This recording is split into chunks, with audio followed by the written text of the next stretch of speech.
कोई भी होगा, पहाड़ी कहीं भी होगा, तो उसको कहीं भी छोड़ दो आप दुनिया के किसी भी कोने में, वो अपना जो है एक स्तंभ खड़ा कर देगा। तो ऐसी मौका मिल गया बम्बई जाने का, एक मैं कह यार फिल्मों में मैं भी करता हूँ जैसे ब्रूस ली ने करा।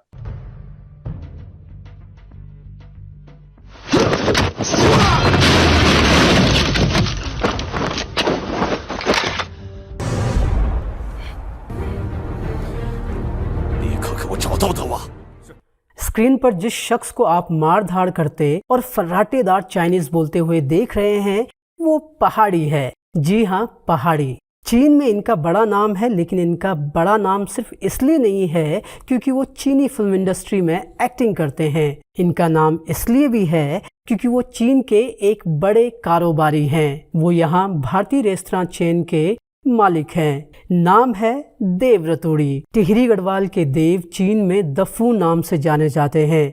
आज हिल टॉक्स में देखिए देव रतूड़ी के डेयरी में काम करने से चीन का बादशाह बनने तक का पूरा सफर, और साथ ही उनके लिए खास टिप्स जो विदेश में होटल की नौकरी करना चाहते हैं। देव के संघर्ष और सफलता पर देखिए ये खास बातचीत। ओके व्यूअर्स, तो आज जो है हिल टॉक्स में हम बात करने वाले हैं एक ऐसे पहाड़ी की जिसने देश ही नहीं विदेश में भी पहाड़ का नाम ऊंचा किया है। और अगर मैं कहूँ सिर्फ पहाड़ ही नहीं बल्कि देश का नाम ऊंचा किया है। हम बात कर रहे हैं देव रतूड़ी जी की। देव रतूड़ी कौन है अगर आप पूछेंगे तो देव रतूड़ी चाइनीज फिल्म के एक्टर हैं, और साथ में ही वो वहाँ के बहुत बड़े कारोबारी भी हैं जिन्होंने उत्तराखंड को पहाड़ से निकाल करके चाइना में भी खूब संजोया है और खूब उसका एक कंजर्वेशन किया है। देव रतूड़ी जी, आपका बहुत बहुत स्वागत है हमारे इस हिल टॉक में। एंड सबसे पहले आप कैसे हैं?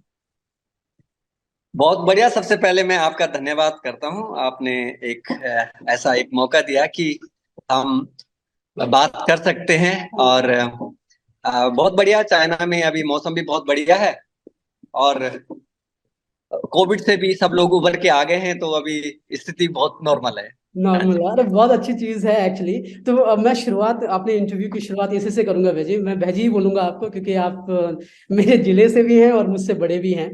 तो सबसे पहला सवाल भैजी आपसे, मैंने आपके बारे में बहुत सारे आर्टिकल्स पढ़े। आपको एक मैसेंजर ऑफ इंडिया कहा जाता है चाइना में। आप सिल्क रोड के एक एम्बेसडर आपको कहा जाता है। लेकिन जब मैं देव रतूड़ी को पूछता हूँ कि देव रतूड़ी खुद को कैसे इंट्रोड्यूस करते हैं, देव रतूड़ी क्या है उनकी जुबान में? नहीं, मैं तो अपने आप को एक पहाड़ी के रूप में और एक ऐसा कल्चरल प्रेमी कहूंगा अपने आप को, जो कि अपनी संस्कृति से बहुत ज्यादा प्रेम करता है, और उसी के एक उसी जो एक मुहिम है उसको आगे बढ़ाने के लिए काम कर रहा है। बहुत बढ़िया, यही इंट्रोडक्शन मैं उम्मीद भी कर रहा था कि यही आएगा। मुझे एक एक एक ट्रेंड आजकल हमने देखा है, जो पहाड़ी उत्तराखंड छोड़ देते हैं वो फेसबुक पर लिख देते हैं कि फ्रॉम हाँ जी। मुंबई, फ्रॉम दिल्ली। लेकिन आपके फेसबुक पे आज भी है कि फ्रॉम टिहरी गढ़वाल उत्तराखंड। सो अब वो मुझे उम्मीद थी कि यही जवाब आएगा। अब शुरुआत हाँ करते हैं आपके जीवन को लेकर के। आप एक बेसिक इंट्रोडक्शन में आपका चाहूंगा, आप हाँ कहाँ जी। से हैं, कैसी आपकी जर्नी रही, उसके बारे में कुछ बताइए। मेरा जन्म उत्तराखंड के टिहरी गढ़वाल के केमरसोड़ गांव है, वहां हुआ था। और हम लोग एक बहुत ही गरीब परिवार से ताल्लुक रखते हैं, और बड़ी मुश्किल से उस दौरान हमने राजकीय इंटर कॉलेज चमियाला से हाई स्कूल करा। और उसके बाद क्योंकि आर्थिक स्थिति इतनी अच्छी नहीं थी कि पढ़ाई को कंटिन्यू करें, हालांकि मैं पढ़ना चाहता था, तो फिर जॉब ढूंढनी शुरू करी। तो मैं दिल्ली में एक मौका मिला, दिल्ली में मैं एक दूध की डेयरी थी, वहां मैंने काम करा कुछ साल, लगभग 8 से 10 साल। और फिर कुछ अच्छे लोगों से ऐसी मुलाकात हो गई, तो लोगों ने सलाह दी यार कि भाई व्हाई नॉट, क्योंकि मैं ब्रूस ली की बहुत ज्यादा फिल्म देखता था, क्योंकि मेरे को मार्शल आर्ट का बड़ा शौक था। तो उसकी फिल्म देखी मैंने, एक फिल्म है ब्रूस ली की, ड्रैगन। तो उसकी लाइफ से मैं बड़ा इंस्पायर हुआ, क्योंकि वो एक हांगकांग में हांगकांग से फिर अमेरिका जाता है, वहां पर एक रेस्टोरेंट में बर्तन धोता है, लेकिन उसका जो मार्शल आर्ट का शौक है, तो उसकी वजह से जो है उसको छोटी छोटी फिल्मों में भी काम मिलता है। और देखो आज की डेट में लाइक एक लीजेंड है, हम लोग एक प्रेरणा स्रोत है वो मेरे लिए भी। तो उससे बड़ा इंस्पायर हुआ मैं। तो उससे मैं दिल्ली में काम कर रहा था, तो ऐसी मौका मिल गया बम्बई जाने का, एक मैं कह यार फिल्मों में मैं भी करता हूँ जैसे ब्रूस ली ने करा। बम्बई गया मैं, तो वहां पर मैंने 2 साल तक मैंने मार्शल आर्ट सीखा मैंने बम्बई में। और ब्राउन बेल्ट तक करा मैंने बम्बई में। और काफी मेडल भी जीते मैंने, काफी फाइटिंग करी मैंने बम्बई में भी और दिल्ली में भी और हरियाणा में भी। तो फिर ऐसी एक फिल्म, मेरे भाई साहब थे वहां पे बम्बई में, तो उन्होंने इंट्रोड्यूस करा मेरे को पुनीत सर जी से, जो महाभारत में दुर्योधन बने हैं। तो उस टाइम एक सीरियल बना रहे थे हिंदुस्तानी। तो उन्होंने उनके साथ में हमेशा, जैसे जो भीड़ में जो क्राउड रहता है ना, उसके साथ में हम लोग भी जैसे ताली बजाना, रेस मारना, भागना। तो उसी में लगे रहते। 5-6 महीने हो गए। मैंने फिर एक दिन बोला, मैं डायरेक्टर साहब देखो जूते घिस गए हैं, पैसे भी नहीं है, जो ये लोग रोल कर रहे हैं मैं भी कर सकता हूँ, आप मुझे मौका दो। तो उन्होंने बोला कि भाई ठीक है, एक काम कर, इतना आसान नहीं है। मैं कहा सर मैंने रट्टा मार लिया, मैं देख रहा हूँ, मैं कर दूंगा। तो एक दिन उन्होंने एक डायलॉग दिया मेरे को और कैमरे के आगे खड़ा कर दिया, कह रहे ये डायलॉग है, इसको याद कर ले। मैंने याद कर लिया। कह रहा तेरे को डायलॉग बोलना है, ये एक्टर ने रोल कर दिया था अपना। और उसके बाद मेरा नंबर, मैं खड़ा हो गया। भाई सारे कैमरे मेरी तरफ, सब लोग मेरी तरफ देख रहे हैं, मुझे लग रहे तो सारे घूर रहे मेरे को। कह रहा एक्शन। और आप यकीन नहीं करोगे, मेरे मुंह से एक शब्द नहीं निकला। मेरे पैर कांपने लगे। उस दिन मुझे पता चला 6 महीने बाद, मतलब मैं 6 महीने से पुनीत सर जी के साथ था उस भीड़ भाड़ में। लेकिन उस दिन एहसास हुआ कि भाई ये इतना आसान नहीं है जैसा हम सोचते हैं।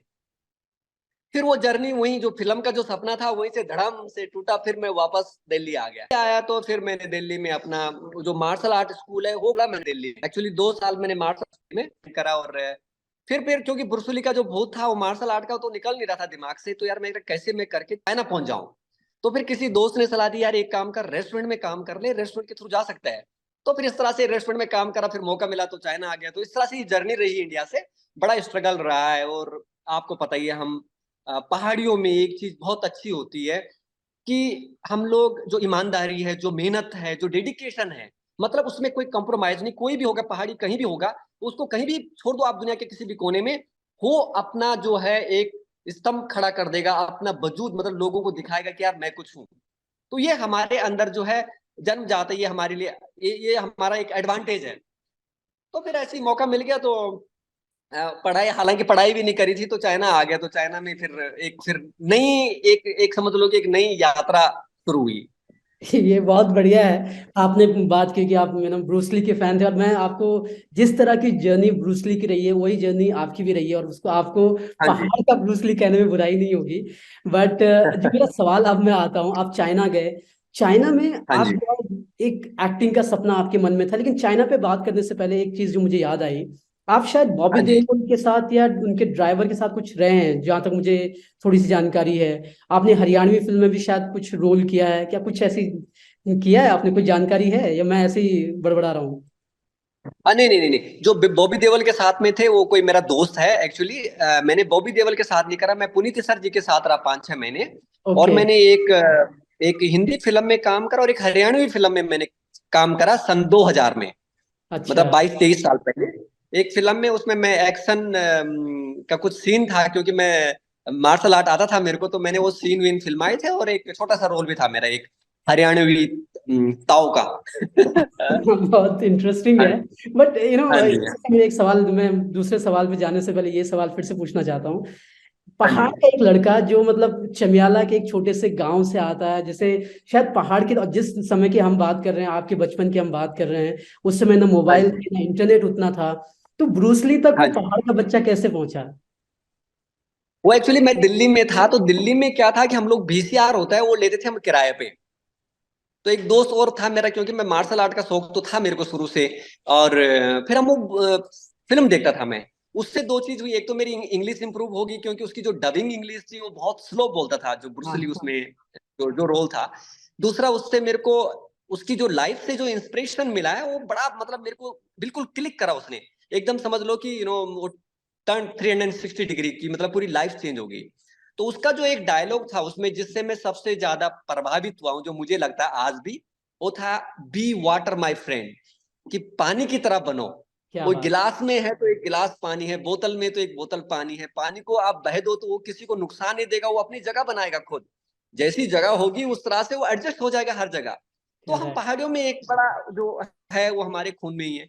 तो उससे मेरे को बड़ा मतलब उसने काफी चेंज करा, मतलब मेरा जो थॉट था, जो आइडिया, जो विजन, वो मैं कहूंगा कि ब्रुसली सच में एक जो है, एक प्रेरणा स्रोत और एक जो नहीं होता, एक आइडियल होता है आपकी लाइफ में, तो करेक्ट। वो बन के आया मेरी लाइफ में, जिससे जिसको मैंने बहुत सीरियसली लिया एक्चुअली। एक्चुअली और उसका असर हमको दिख भी रहा है। अब मैं जो मेन सवाल मैं आपसे पूछने वाला था वो है चाइना। आप हाँ चाइना जी। चले गए 2005 में, हाँ एक जी। एक्टर आपके अंदर था, तो ये होटेलियर बनने की जो जर्नी है इसकी शुरुआत कैसे हुई? वो ऐसा था कि शुरू में आया तो कोई साधन नहीं था, तो एक दोस्त है, उसने बोला यार एक होटल में वेटर की जॉब है।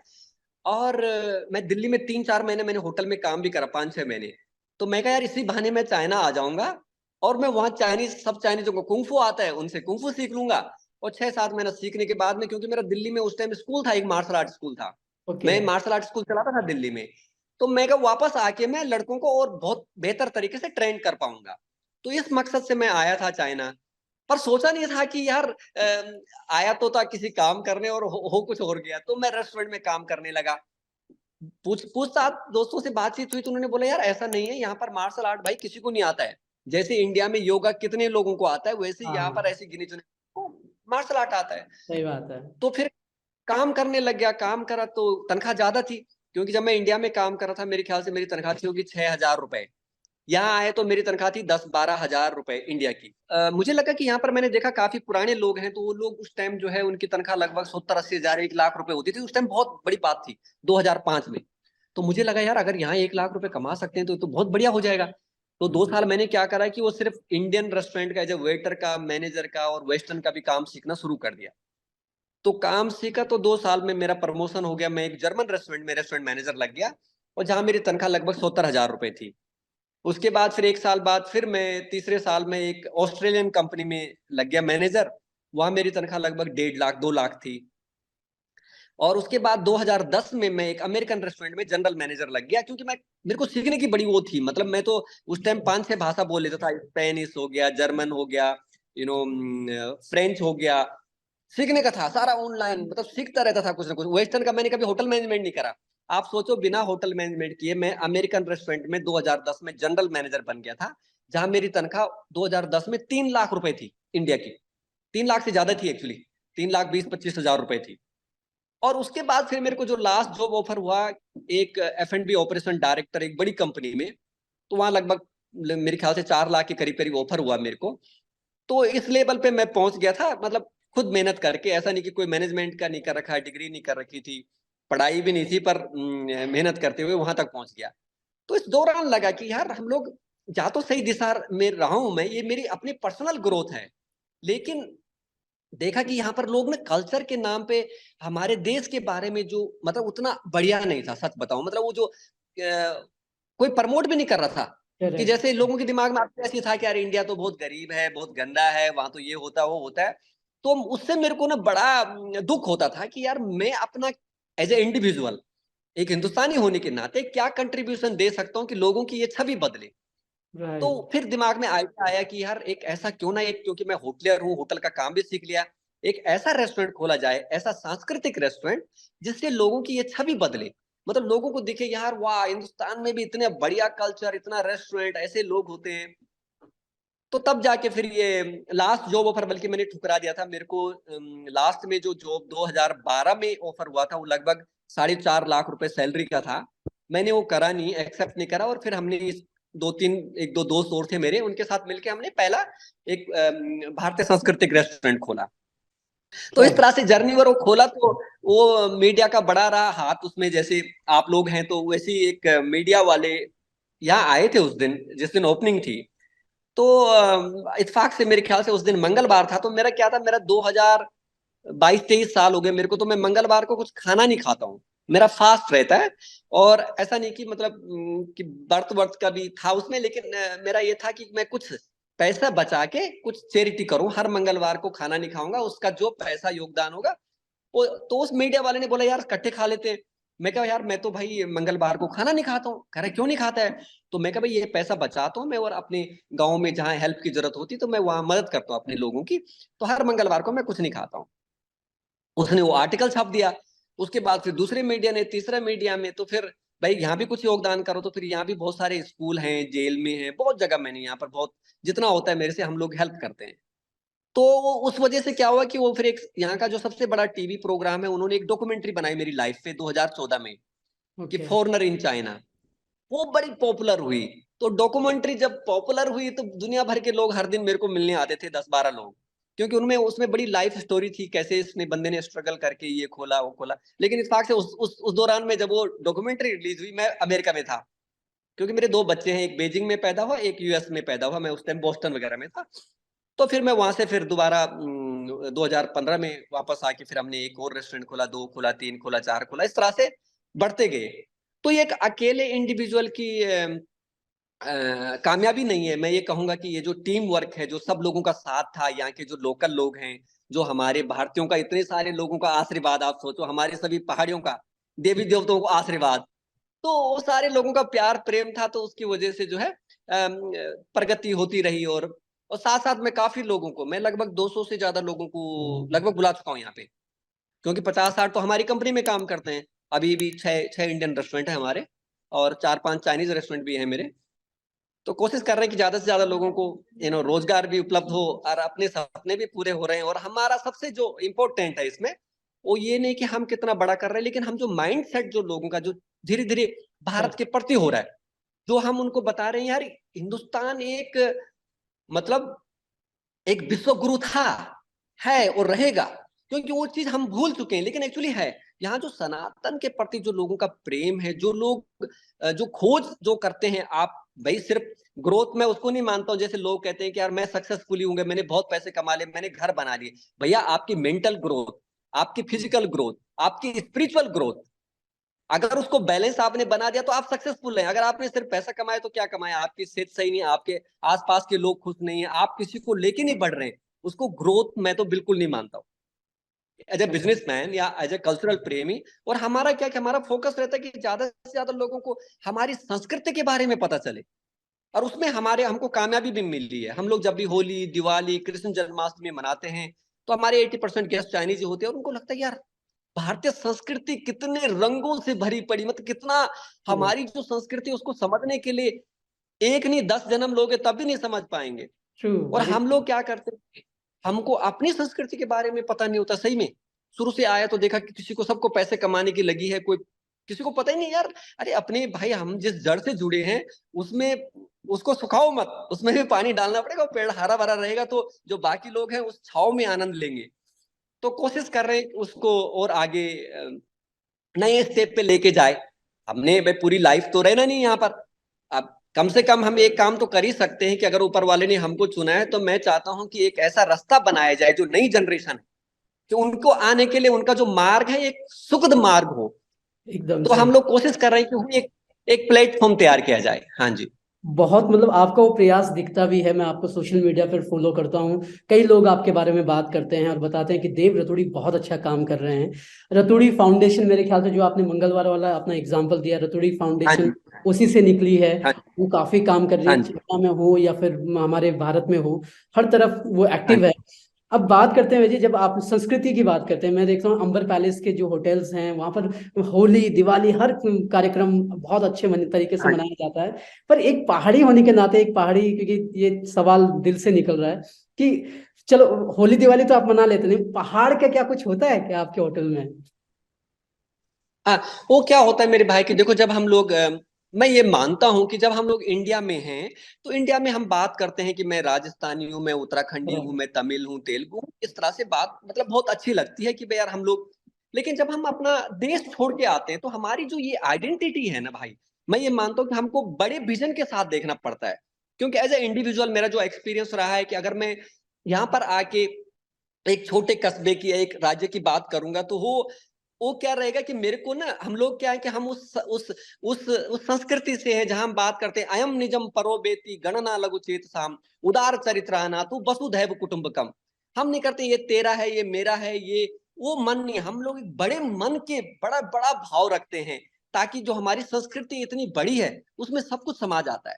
तो मैं जब भी बात करता हूँ यहाँ पर, हमारी वो आइडेंटिटी जो है ना, जब हम भारत छोड़ते हैं, तो हम फिर न तो हम पहाड़ी रहते हैं, न हम राजस्थानी रहते हैं, न गुजराती रहते हैं, न तमिल, भारतीय हो हम बन जाता जाते पूरे हिंदुस्तानी, हम है। भारतीय हो जाते हैं। और उस बड़े लेवल पे हम फिर क्या करते हैं कि डेफिनेटली हम लोग यहाँ पर देखना, हमारे यहाँ पर अब गढ़वाली डांस भी होता है ना, गढ़वाली डांस भी करते हैं हम। जो हमारा स्टाफ की पार्टी रहती है तो उसमें हम गढ़वाली व्यंजन भी बनाते हैं।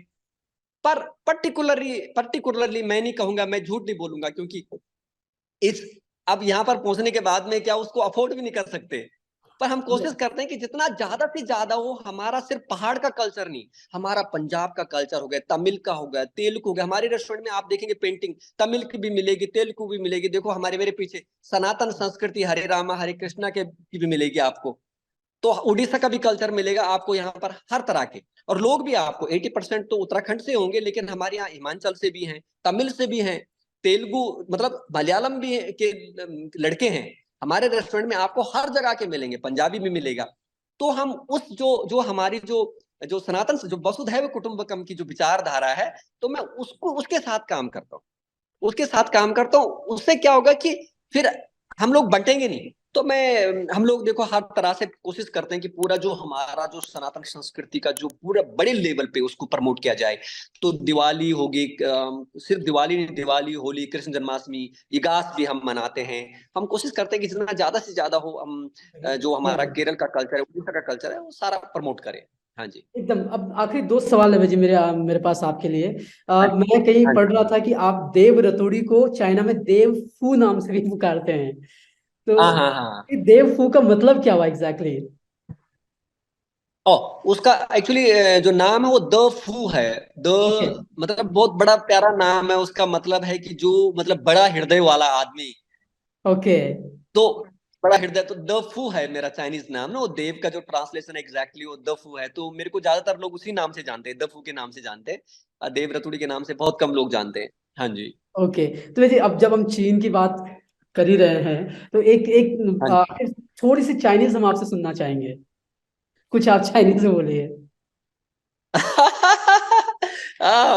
चाइनीज, नशियन से चाइनीज में तो ऐसे ही बोलेंगे, नि हाओ मा, वश वश हाँ, तो इसका निमन समया। मतलब आप मतलब क्या कैसे हो, हुआ? आप कैसे हो। हाँ जी, ओके। आप कैसे हो। हाँ जी हाँ जी। नाइस। नमस्ते जो मतलब निहाओ मतलब हो गया नमस्ते, और आप कैसे हो मतलब निहाओ मा। मतलब बड़ी डिफिकल्ट लैंग्वेज है, एक्चुअली पर बड़ा आनंद आता है।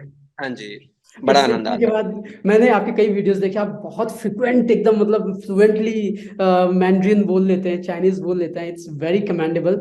एंड अब आखिरी सवाल बचे आपसे कि आप हाँ जी। चाइना में रहते हैं, काफी साल आपको चीन में हो गए हैं, और न्यूज आप फॉलो करते होंगे भारत और चीन को लेकर के, जो सोशल मीडिया पे चल रहा होता है कि भैया चीन ने हाँ आंख दिखाई, ड्रैगन ने आंख दिखाई। तो आप एक एक भारतीय होने के नाते, और प्लस क्योंकि आप चीन में रह रहे हैं, दोनों नजरिए से हाँ जी। आपको क्या फर्क दिखता है? किस तरह के रिश्ते हैं भारत चीन के बीच, और क्या चीन के लोग भारत के बारे में अब सोचते हैं?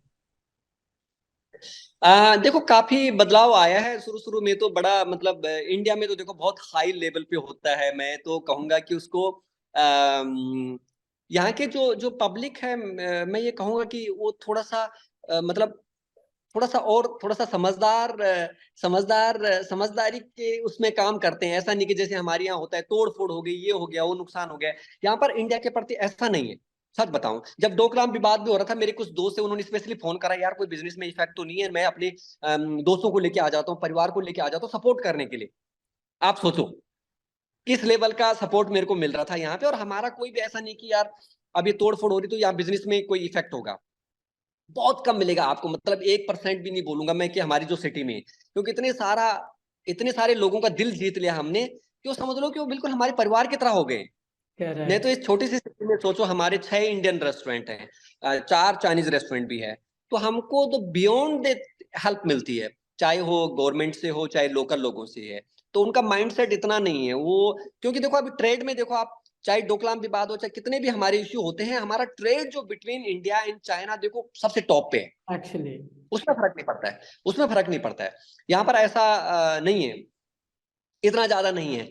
पर हाँ, मतलब लगता है यार कि ये सब चीजें हम लोग कोशिश करते हैं कि as a people to people जो कनेक्शन है वो गवर्नमेंट है, कुछ पॉलिटिकली होता है तो वो गवर्नमेंट के लेवल पे है।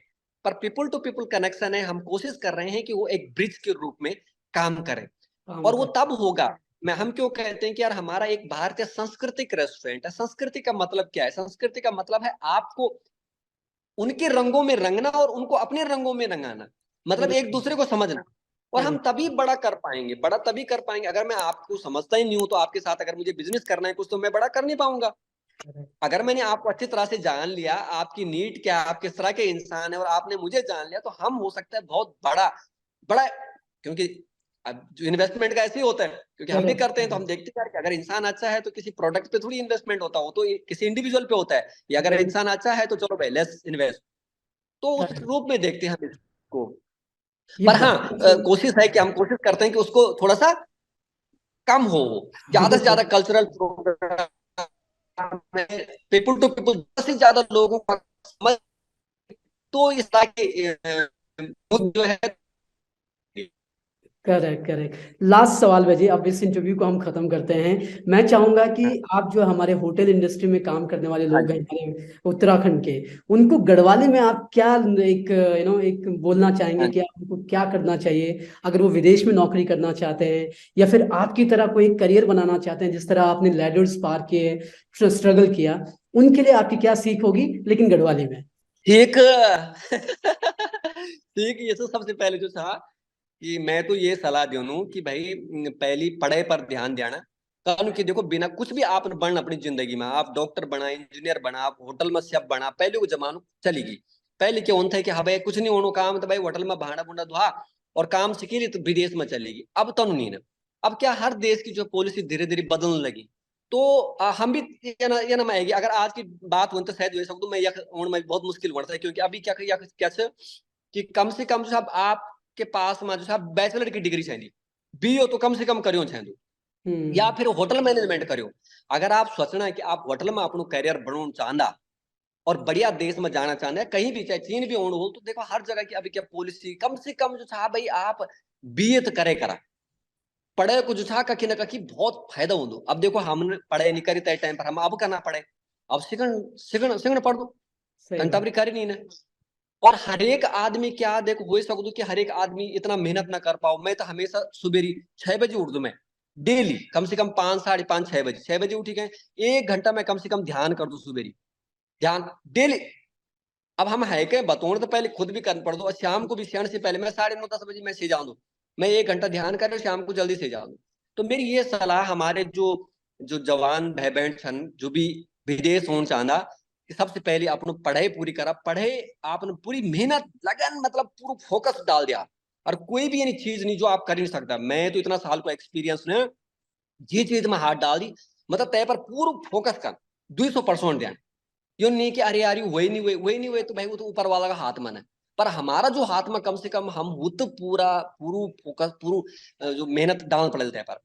तो पढ़ाई बहुत जरूरी, पढ़ाई करी तय के बाद अगर आप क्या करा कि बहुत सारा लोग यंग जो हमारा भाई बहन था, नहीं क्या करा कि भाई कभी यार टाइम देखी यार, ये तो होटल मैनेजमेंट करूँ, होटल करी, टाइम देखी इंजीनियरिंग करूँ, इंजीनियरिंग हाँ, टाइम टाइम बर्बाद हो। कोशिश करा अपना फोकस बने दिया भाई, यंग पढ़िया लिखा नोनियाल से बाहरों का बाद में कि क्या कर लाइफ में, और तय पर पूरा जो छा मेहनत करा।